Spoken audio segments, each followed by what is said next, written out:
Out comes Anthony Marzano. He's fighting out of Ground Zero Bridgeport. Zach Humberson there in his corner. I like his rash guard. It's something I should walk around with, maybe at the pool, so I look like I've got some muscle. I think you should pull a John Donner and just wear one everywhere you go. If I had that one, maybe I would. If I had one with some visceral fat, that would be perfect. You know? I want one that looks exactly like my body. So the fats that really show off the thickness there would be nice.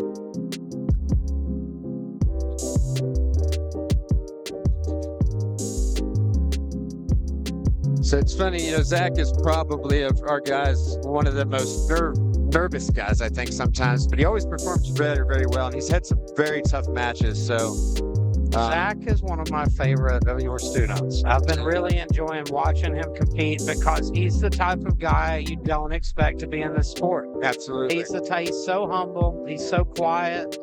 And, you know, when I interviewed him, like, you could just see it all. Alrighty, and at 185 pounds, we have another no-gi jiu-jitsu fight. Fighting out of the blue corner from Butch, Hiles in Charleston, West Virginia, Zach Freeman. He just could not talk. I was like, Zach, buddy, we're buddies. Come on.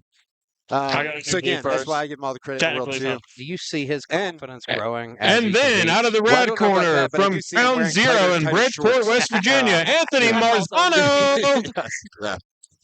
Quiet guys are normally the most dangerous guys out there. Yeah. This is going to be interesting. They look similar size, you know, and I know Zach's done a great job matching them up so far, so I'm sure it'll be a barn burner. Zach's been working on his wrestling. We'll see if he gets to utilize it. He's been going against some tough wrestlers and looking a lot better.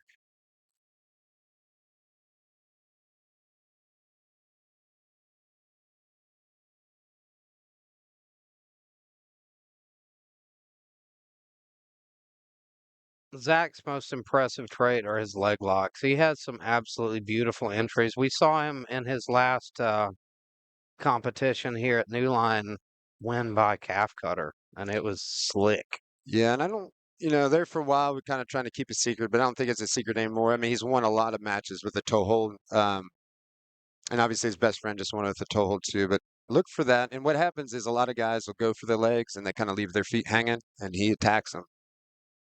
I might be wrong, actually. Was it John Cooper that landed the calf slicer? It was. Yeah, and he landed a toe hold. Yeah, yeah.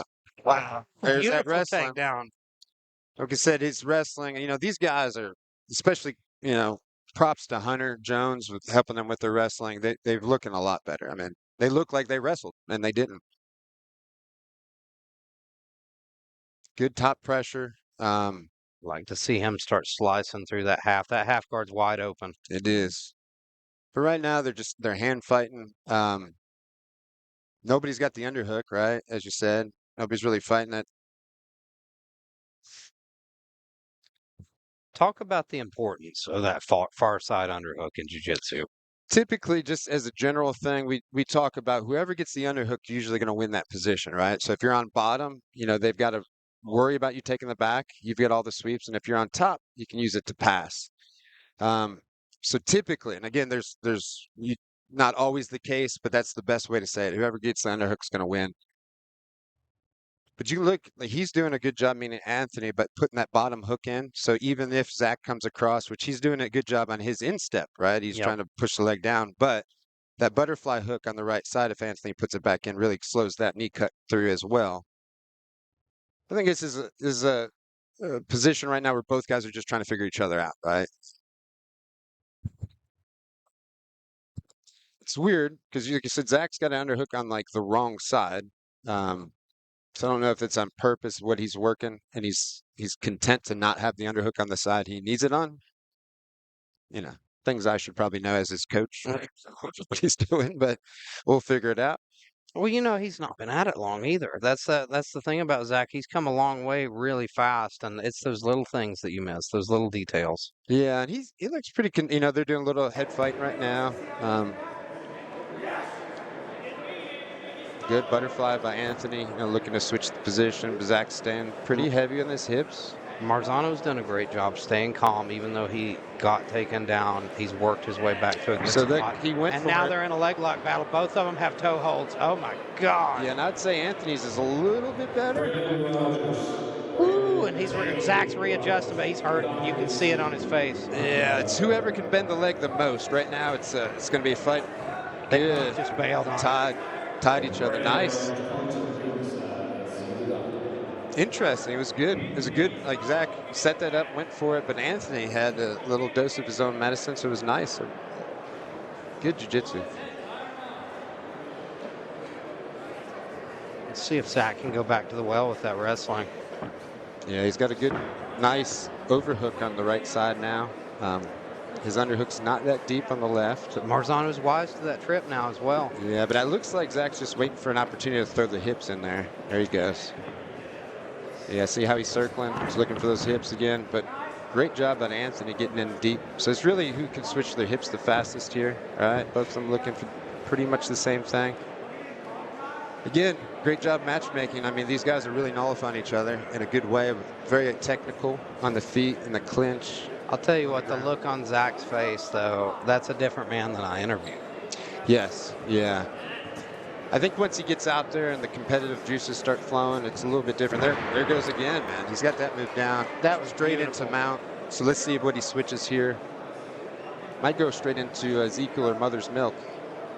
Mother's Milk's right there. There's what that could have been a nice. That's an underrated position too. That Mother's Milk position. It's so suffocating. It is, and it's probably underutilized, right? Like I think people could do it more.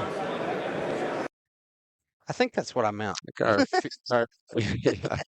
our feet stopped there, but good looking guys, looking good here.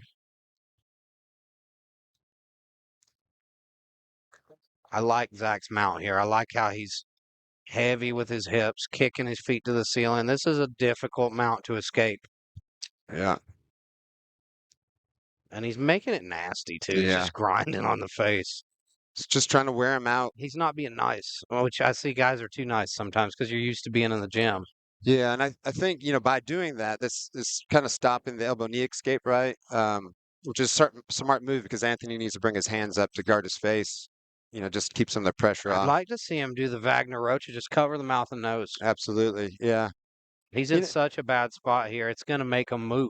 Yeah, and that's really the point in the mount when you're doing like this is just to put uncomfortable positions, make the guy move, make him think, make him make mistakes, right? See, there's another kind of Ezekiel / punch choke. That's the one thing about that mount, though. It's so tight. It's kind of hard to make something happen on your end, too. Yeah. It's beautiful. There's Mother's Milk coming. He's trying to dig it in there. I'd like to see him start working for that high mount. I think he is. Right, he's messing with the face. Now he's trying to get that elbow down. Right, it's a kind of a like a position where you don't want to get swept. So you got to be easy. You got to be careful, but at the same time you got to work on the arms. Right. So, yeah, start trying to work the arms up. Yeah. Isolate one of them. And see here, he's trying to dig under it. Yeah, and because he was messing with the arms, he's able. Anthony was able to get his half guard back. Like I said, it's a hard position, but look, like now he's isolating an arm. I used to train with a guy named Aaron Goebel, and he was a smaller guy, but he was so good at that mount and that spider walk. Yeah, just dragging your arms up, which is a great underutilized too, right? Very good position. But that was great. If you did, here comes another pass with the instep for Zach Freeman here. Or at least an attempt. He's trying to work that knee out. I see it coming out little by little. Gave it up. Nice deep underhook though on this left side, as opposed to the first time around when we were kind of making fun of him. Now he's digging that underhook in pretty deep. Yeah, here comes the knee. Yeah, that was my thought process too, is that the underhook was a little bit too deep where he almost could get swept, and it almost happened there. Good job recovering his base there by Zach, and he's looking to step over that leg again, try to get through. He's thinking about a leg lock. He turned back looking at that foot. He just gave up his tail, right? So now we know what he's doing, right? It's pretty clear he's looking for an opportunity. This is the exact same position that we saw Jesse Ray Childress tap Joe Bays with a leg lock, and Joe Bays was the leg lock guy back then. Old Jesse Ray Childress, I saw him tapped Dante Rivera to an ADCC, same position here that, I mean, he had a really top heavy pressure and people couldn't move once he put that toe hold on. It's so sneaky too. People are expecting you to work on passing and then you just turn back, catch that foot hanging out. And you're on it, yeah. You got 2 minutes here and then it's overtime. So hopefully one of these guys is able to pull something off. Here comes another toe hold. Here's a leg lock battle again. Oh, that one's tight though. That one's, Zach's looks nasty. Yeah, that one's a tight one. Ooh, oh, bad angle. A lot of guys don't tap to these though. It's another one of those pain moves, but I've seen guys get their ankles wrecked with toe holds as well. Yeah, here comes another straight ankle that's not going to do anything. Zach's going to dive back on that foot, I think.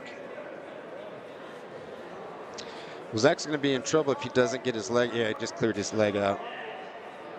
I don't know if he's are heel hooks legal? That's in what I this was going to match? say. I don't know. And he caught him with it. Yeah. Good job, guys. Winner by DQ. Yeah. Anthony Marzano. I know. I don't. Just good job.